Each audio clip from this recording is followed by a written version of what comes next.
Welcome everybody with me today, as you can see, and you probably know this fellow already since a while, Dr. Karsten Mueller. Thank you for being here, Dr. Karsten Mueller. Hello, Arno. Many thanks for inviting me.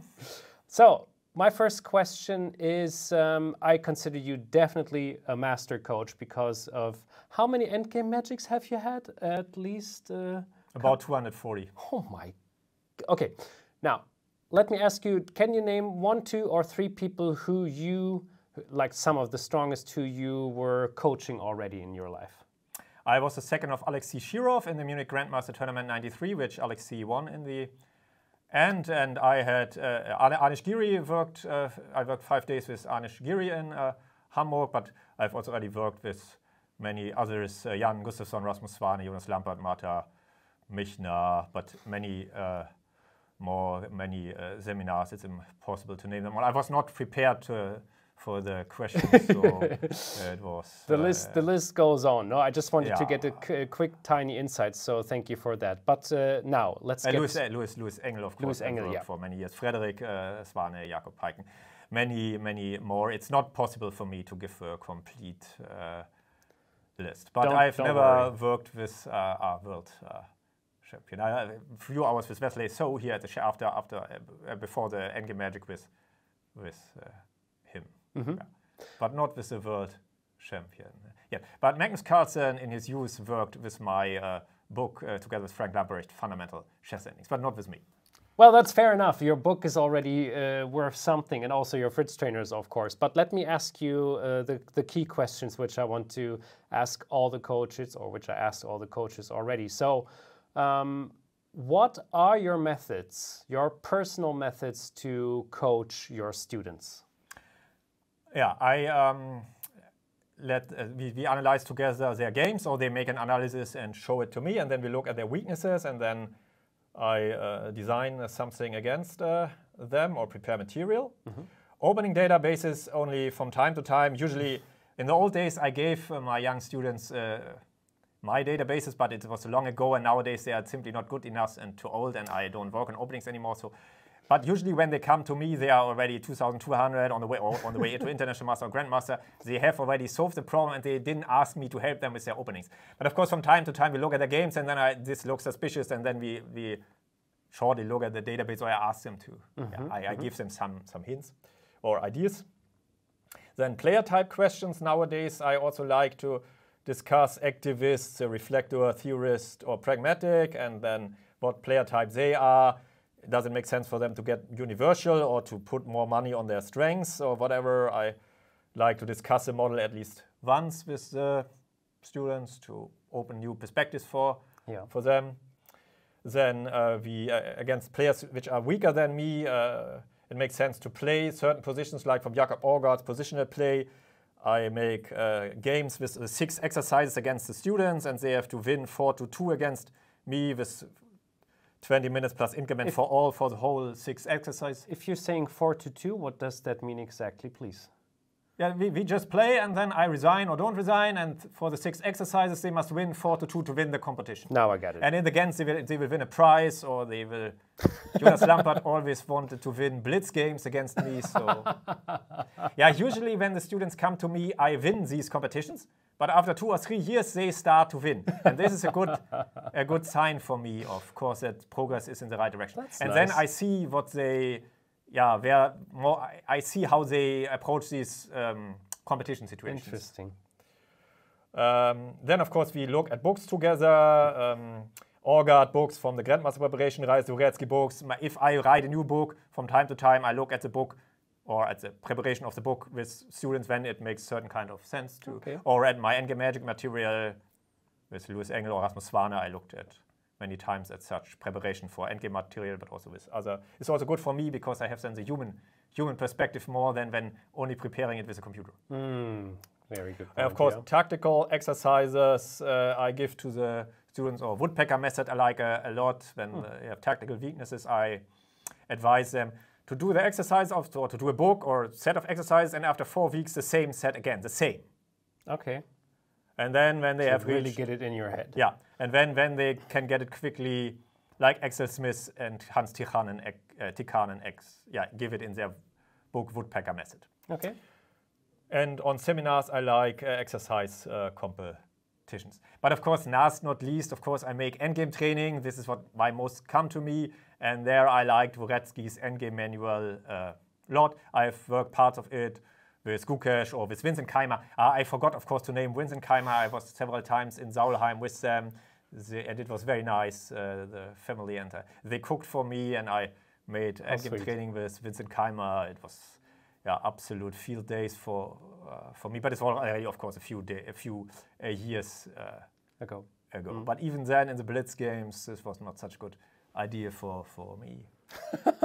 He was already stronger than a lot of people you played against. For example.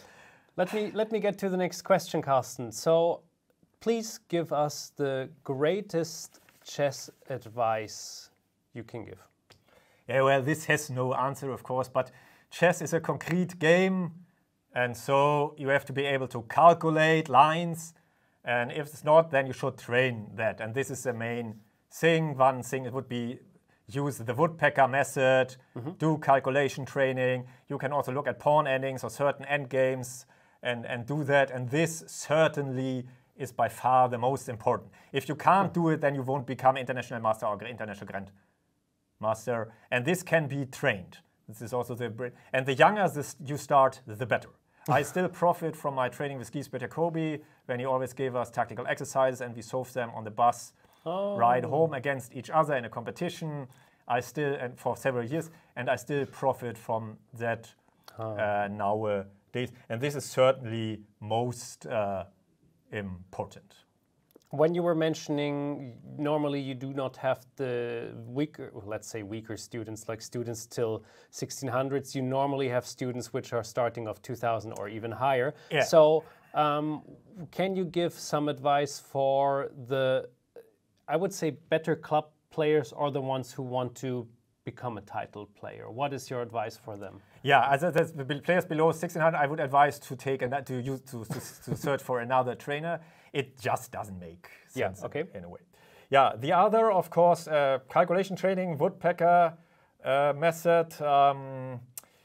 Then player type question might be interesting. So and then either become more universal, look at your weaknesses and work on your weaknesses.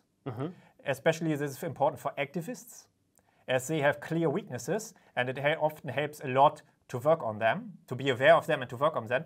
This can help to take a next step. For example, to become grandmaster, needed to get rid of several of my typical activist weaknesses. And they are, but it's a bit player type dependent now, of course. So if you're an activist, this can help a lot.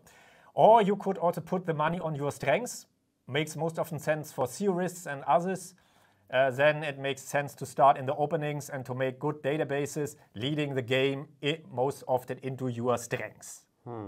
This is a different approach, can also be taken. It depends on what you want and your player type and what you can do, or what you can achieve. And of course the Grandmaster Preparation Series by Jakob Ora, that's very good. So solving exercise is good. And positional play. Positional play I like most.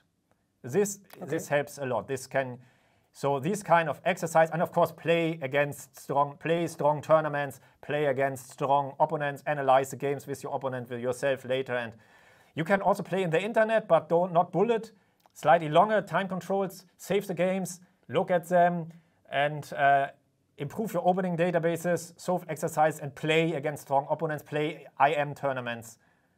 Yeah, this also, chess is a game after all. I also had some training sessions with certain players who were too academic, in my opinion. They only worked on it. This also is not the approach. Chess is a game. You also have to play enough games each year against strong opponents. How many games, roughly? What would you consider? Yeah, very tough question. Maybe between 60 and 120, depending on your... Yeah, depending a bit on your aims, on your time schedule, but of course but most important is enough games against strong opponents. It doesn't help if you are 2,300 and want to become international master. You need games against these international masters to get there. Interesting. Nicely enough, you brought us some endgame examples, so I'm very happy to present them to you right now. Some absolute basic knowledge you need to know and which I still don't know myself. Yeah, but the point is just to show that endgames are different. Yeah. And in endgames, you need concrete knowledge. And you should acquire that. Not as, yeah, but you can really see as beginner, not. But if you are a club player with 2001 or with 2000 and what, then you should work through Dvoretzky's endgame manual and you should have and get this knowledge. You should invest the time. It's not as much as your Najdorf databases, you will see. It's just time investment. And it's not so difficult, after all. All right. So this is the first example. Yeah, endgames are different because knowledge plays a much, much larger role than in the middle game. Okay, in the opening you should have knowledge of your opening databases, but everybody has his own or her own databases, so it's just a different business. In endgames it's different because there's knowledge we should all have. It's a bit like a mathematical theory. And then here we have pawn endgames and certain rook endgames and other basics you should know, but there are maybe 100 positions or not so much you should know by heart. And then there are certain guidelines and certain applications, and given all in Dvoretzky's endgame manual or on the certain endgame DVDs, you should know that and repeat it from time to time, and that's it, but it will never change. Philidor, Vancouver, Chainer, rook endgame positions will never change. If you have them, you have them. Okay, and here I want to explain certain concepts to show you that's important to know the motives, the names, and how to apply it.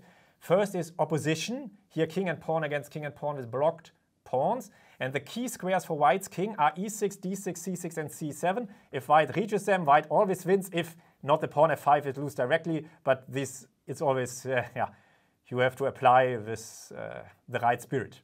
And so white takes the opposition, the middle between the three key squares.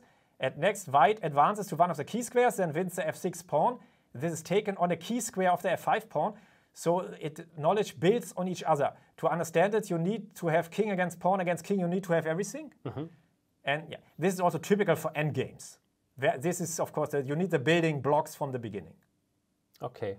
And you should be able to mate with knight and bishop, but just you see why I mostly train advanced plays. Okay, opposition. Opposition is when the rectangle around the king, all corners have the same color. Here both are white. King on b5 would be diagonal opposition and so on. But we don't have to go into the general opposition theory. It is not needed here. So white plays king d5, gets on a key square next and wins the pawn f5 on a key square and wins the game.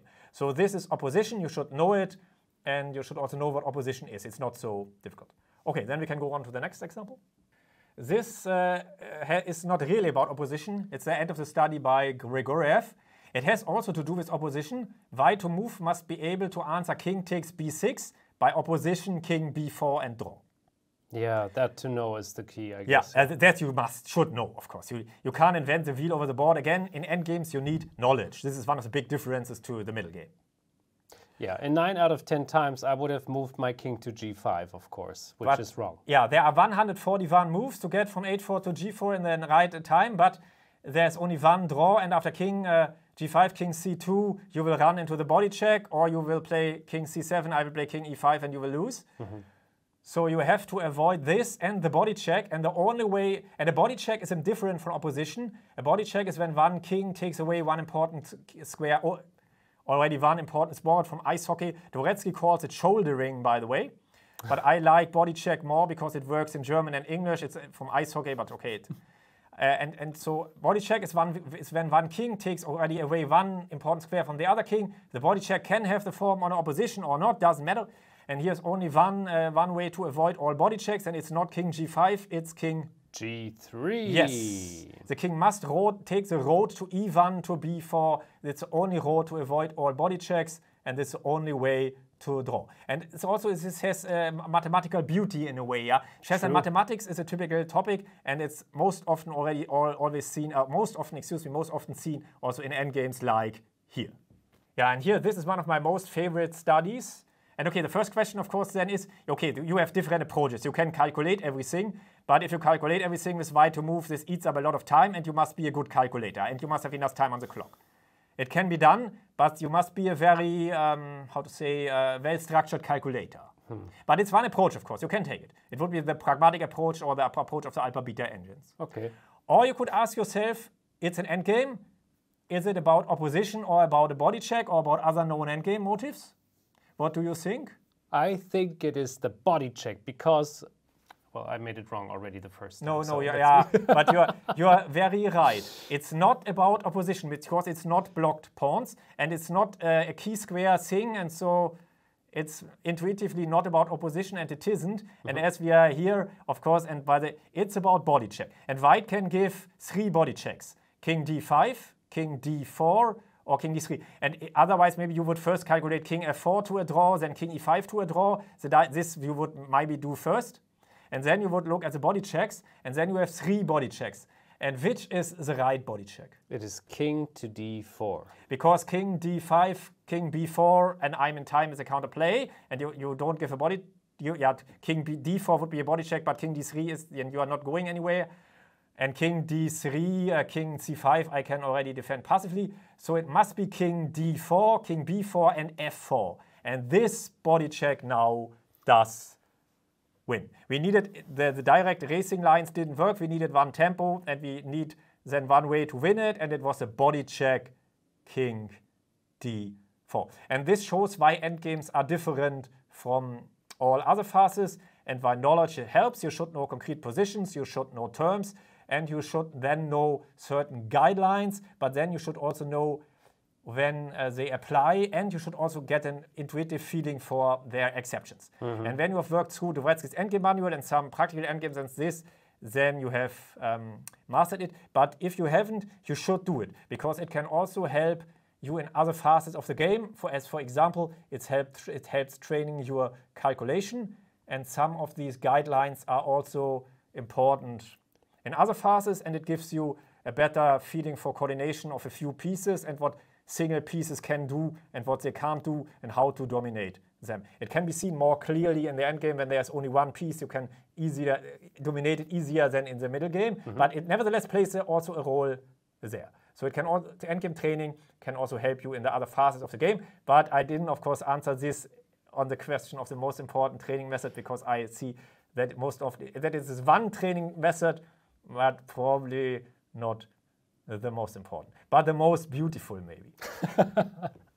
Karsten, thank you so much for this really valuable insight. Yeah, I'm looking forward to more endgame magic shows, and for you at home, you know what to do. Today is the discount day, and today you can get the whole collection for a very good price. So, many thanks for inviting me, Arne. Many thanks for watching it.